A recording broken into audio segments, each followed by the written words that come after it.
I've been a full-time Amazon seller for the last 16 years. I would say the vast majority of that time, though, I was just a seller trying to pay for my groceries, making all the mistakes that you can possibly think of that a seller would make. Wizards of Ecom community, we're going on our 11-year anniversary, like I mentioned. In the next couple months, we'll actually hit the number 1,600 meetup events. Reselling is one of the easiest ways to start.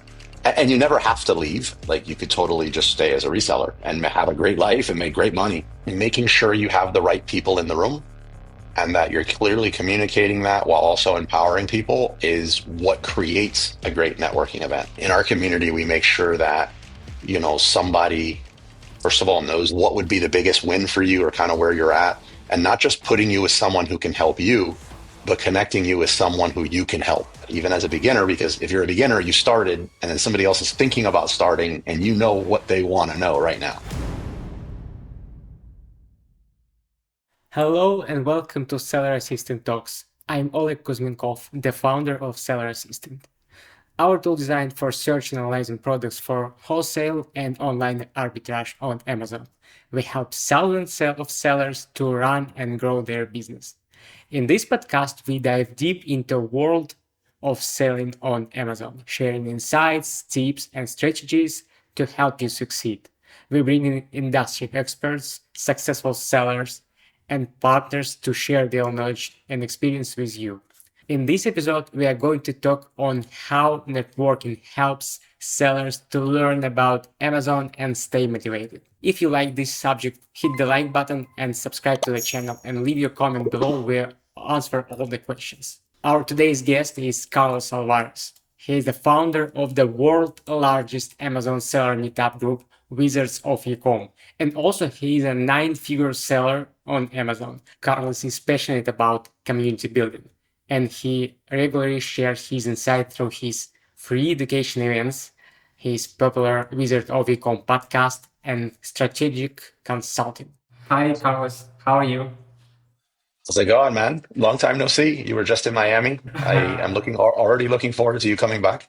Yeah, just a few days ago we met in your office in Miami, and it was nice place to meet. So, tell us a little bit your story. What do you do, and what is your main focus right now? Oh, wow. That's a if we only have an hour for that, we might not have enough time to cover it all. But as far as what I do a lot of different things, and that seems to be growing over the last decade and a half. Since this is a e-commerce podcast and you're an e-commerce specialist, I would say that to keep it confined to just that, I've been a full-time Amazon seller for the last 16 years. Like you mentioned, I'm a 9-figure seller. I would say the vast majority of that time, though, I was just a seller trying to pay for my groceries and making all the mistakes that you can possibly think of that a seller would make, especially with, we didn't have amazing resources like you offer on your site 16 years ago. So it was the only way to learn was getting it wrong, learning from that. Learning meant missing some meals, worrying about paying your rent, and then going at it again. As far as my major focus now, I'd have to split that up in two. My major focus now has been health and family, just because I've put up some what I would say to me just feels surreal wins within the business and surrounding myself with a great team. But it comes at an expense. Like, everything has a price. And for me, that was, a lot of neglecting your sleep, your health, and that caught up with me a few years ago. So a really heavy focus on improving my health so that I can live longer, not just to live forever, but also to spend a lot of time with my wife and kids, and be there for my team. So that's, if I had to pick one, I would say that's my main focus. On the business side of things, I'm as passionate as ever as selling online. I still think Amazon is the easiest, best place to start your e-commerce business. But at heart, I'm a community builder, a very content first e-commerce seller. So I'm constantly trying to improve in those areas. So for content, that's a lot of a lot of the cool stuff that's going on with TikTok or influencer videos and on community. I mean, never a dull moment. There's more tools now to grow a community than ever before. I was in one of your free meetup in Miami, and it was amazing. There was a lot of experienced sellers and also new sellers who tried to get into the chain. And I love what you're doing, speaking about community. Can you please share a little bit about what it is and how it works and how to get in the community, how to benefit from it? So you're referring to the Wizards of Ecom community. That started, we're about to celebrate our 11-year anniversary, of which, by the way, Seller Assistant's a huge part of that in supporting to make these things happen. There's a lot of moving parts and a lot of team and just a lot that goes on to putting on these events. So I'd have to say first, I'm very, very grateful for you guys and everything you do to make this community as amazing as it is. So Wizards of Ecom community, we're going on our 11-year anniversary, like I mentioned. Um, I've hosted 1,600 meetup events over those 11 years, which is 1,600 events. yeah. Well, we're right at 1,600. Like by the time our 11 in the next couple months, we'll actually hit the number 1,600. But And 1,600 events. you do all them in person and translate online, right? Yeah, yes, with the exception of during COVID, where we moved on to Zoom. Prior to COVID, we were just in person, no live stream, no anything like that. And then I honestly, when COVID hit, I thought that that's it. At that point, the community had been around a decade, almost a decade. I thought, that's it. That's the end of the community. I mean, how do you keep an in-person community going when you can't be in person? But we really rallied around Zoom. I think the community benefited a great deal from COVID. I hate that it was such a hard time for other people. E-commerce exploded during that time. Uh, it was already exploding, but this just felt like it was on steroids. The need for resources with like real people that you can engage with in real time was needed more than ever. So what happened is the group grew even faster and we got even closer. Some people, the community is all they had. That was their only way to plug in with other people. They were in the house by themselves. After COVID, the people that had been part of the in-person events, even the ones that did like the online, they didn't want to give up the in-person. So we needed to go back to in-person. And then all the new people in the community we built relationships with during the tough time of COVID, we didn't want to no longer have those connections with them. So we now all of our events are hybrid events. So they're in person with a live streaming component to them. And then the group expanded. We have locations in Miami, Tampa, Orlando, Orange County. Our Orlando one is virtual, Los Angeles, San Diego, and now the United Kingdom. So it's really grown into a very large community. All the events are 100% free. We talk about all kinds of topics. It's not just a private label thing. Like we talk about, like this weekend, Michael Morejon is going to be presenting on some cool arbitrage tactics. We talk about private label. We talk about Amazon influencer program, wholesale. I think reselling is one of the easiest ways to start. And you never have to leave. Like you could totally just stay as a reseller and have a great life and make great money. I think there is like a natural progression to where, you get in, you make a bunch of money as a reseller, and then you sort of progress into towards private label or like some kind of wholesale PL hybrid. So I like to make sure that we cover all of those topics. What I found about those events, I speak about conferences and meetups. Usually I benefit more when you meet people who have the same mindset as yours, and you know how they struggle with business, how they succeed, what are the problem they facing, and how they solve them. Uh, it's it helps you to grow as well together. I love when you have like a social network with people in the same niche, and you can brainstorm about the future, about how to solve some problems. And I believe like most precious thing in being a part of the community, right? The community has evolved a lot over the last 11 years. Like what it looks like now does not resemble anything to what it did when it started. Everything from the day of the week, the day and time of the week that we have them, the structure of the events, how long they last, the frequency. At one point, we were doing, I think, 22 events per month. And we've tried everything you can think of and really dialed this into something that it's magical in how well that it works. I'd have to say, though, even with all those things that I've observed or was given feedback on in the group, what it boils down to is the people that are in the community. Organizing a community or running a community. I hate to use the word running. It sounds like possessive, but organizing a community is very difficult. Organizing a community of a bunch of entrepreneurs is a lot more difficult just because everyone has their own agenda. A lot of people think their way is the only way. There's money at stake. There's high stakes stress.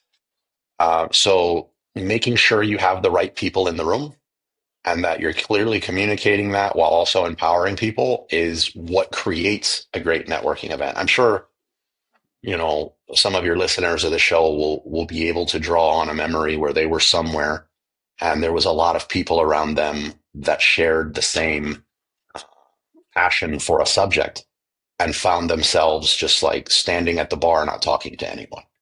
Um, so in our community, we make sure that, somebody, first of all, knows that you're new, that is going up and speaking to you, that's finding out, you know, what would be the biggest win for you or kind of where you're at, and not just putting you with someone who can help you, but connecting you with someone who you can help. And that's at any level you're at, even as a beginner, because if you're a beginner, you started and then somebody else is thinking about starting and you know what they want to know right now. So doing that is pretty critical and something that I modeled a lot from somebody named Priya Parker from a book called The Art of Gathering, which it really influenced a lot of what I do with community building. Is she says that a community is when you intentionally gather with two or more people. If you have two or more people and you get together somewhere, that is community, and that is extremely powerful. There is some strength in numbers when you're getting 20, 30, 50, 100 people in the room, but that's really, in essence, like what it boils down to. And yeah, I could go on and on about community. So like we, we don't just have a networking environment. I'm sorry, we don't just have a networking event. Like we have a networking environment that is very intentionally designed to make even the most, what would you call it, the most strong introvert uh, able to be a power networker. Sorry. Can you hear my kid Oh talking? yeah, I love it. I love it. It's almost making me. I can hear. It almost makes me miss my kids are. My son is 7 now and will be 8 February. And my daughter just turned 5. And I'm assuming yours is younger from the tone of the voice, but it's making me already miss those years. So I would embrace it if I were you. I wouldn't edit it out. I would just We will keep embrace it it. because We will keep. one day you're going to want to go back to this episode and hear that. Yeah, he's 2 years old, and we will keep it that. So It's a tough and rewarding time. it's true. I'm so happy. I'm so happy doing what I do and have a time to spend with my family. It's like the freedom which I get from Amazon is amazing. So I have a question about trends. Maybe you noticed some interesting trends. You mentioned that your community involved in Amazon has involved as well. The COVID changed everything. But what are the recent trends you noticed being a part ahead of your community? What sellers think about where they moving? What happened there? I'm not a big trends person. As a matter of fact, I'm not saying it's right or wrong, but personally, I would say that I'm almost contrarian in the sense of if everyone's moving one way, even if I know there's short term gains to be had there, I'm really not interested in putting any of my efforts or brain power into something that doesn't have 5 year legs. Um, like, Yeah, I understand eh, that. eh, yeah, there's a whole bunch of reasons behind that, from defensibility to if I plan on exiting one day, I want to have some time, some runway to actually grow something. Um, and if it's easy and everyone can do it, it just it creates like this red ocean of competition. And I think that goes beyond just e-commerce and Amazon. So I'm not one to really talk about like what trend is the best one to go on. My advice, absent anything, is all things being equal, is avoid trends. But some of the trends going on right now that I think are very top of mind for people have to do with, the tariff situation, the political climate of the world, you know, regardless of where somebody stands on a subject, at the end of the day, we're all trying to make money. But tariffs are a big one. Tariffs are, most products come from China. And if you're a reseller or you're a private label seller, like, you're going to be impacted, or already are impacted, probably. Another one is the rising costs, the difficulty, or the standards that Amazon's exacting now from sellers versus before. For some, for arbitrage sellers, that seems to take the form of like abusive transparency, um, IP complaints. And if you're a private label seller, it's, needing certifications and lab testing on things that you didn't need to before. I'd say those are the ones that are like most top of mind. It's really easy to get too caught up into those things. You have people that I'm not saying they're not topics worth talking about. They won't impact your business, but the very nature of having a business is adapting to what's going on around you. Like, the only thing, if you're running a business that needs everything to stay the same, like, you're doomed. Like, that's it. You're done. Like, everything does change. That is the only consistent thing that has happened over the last 15, 16 years for me. These are just challenges you need to face and adapt. Um, it's too easy to just hop on social media and see all these people out there with this, like, preach, pushing this as like extinction level events, and to run and go try the next best thing. I think that's a big mistake, and I think that's the trap of trends. How people can find your community? What is your website and social media? One of the easiest ways to stay connected, especially since you're listening to this, it means you love podcasts as much as Oleg and I do. So one of the easiest ways to stay in contact would be our podcast, which is Wizards of Ecom. If you speak English and Spanish by chance, we have a podcast in Spanish as well, Wizards of Ecom in Espanol. Anywhere that you can download podcasts, you can see that, and they're not just translations of each other. It's totally different, shows. Myself, Alexis, Raul. So I would check those out anywhere on social media at Wizards of Ecom. I'm pretty open to anybody that wants to communicate. You could just send me a message. So my number is 305-965-5857.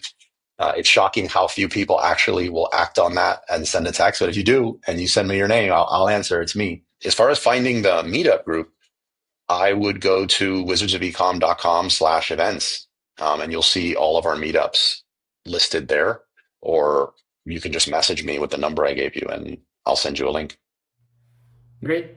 Thank you. Thank you so much, Carlos, for joining us today. It was a pleasure to speak with you today. No, the pleasure's mine, man. The pleasure's mine. Thank you for having me as a guest. It's an honor. Thank you, everyone who joined us today. I hope you find this episode valuable for you.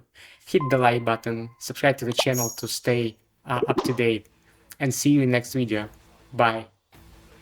By the way, don't forget to check out sellerassistant.app website for tools and resources to boost your Amazon business.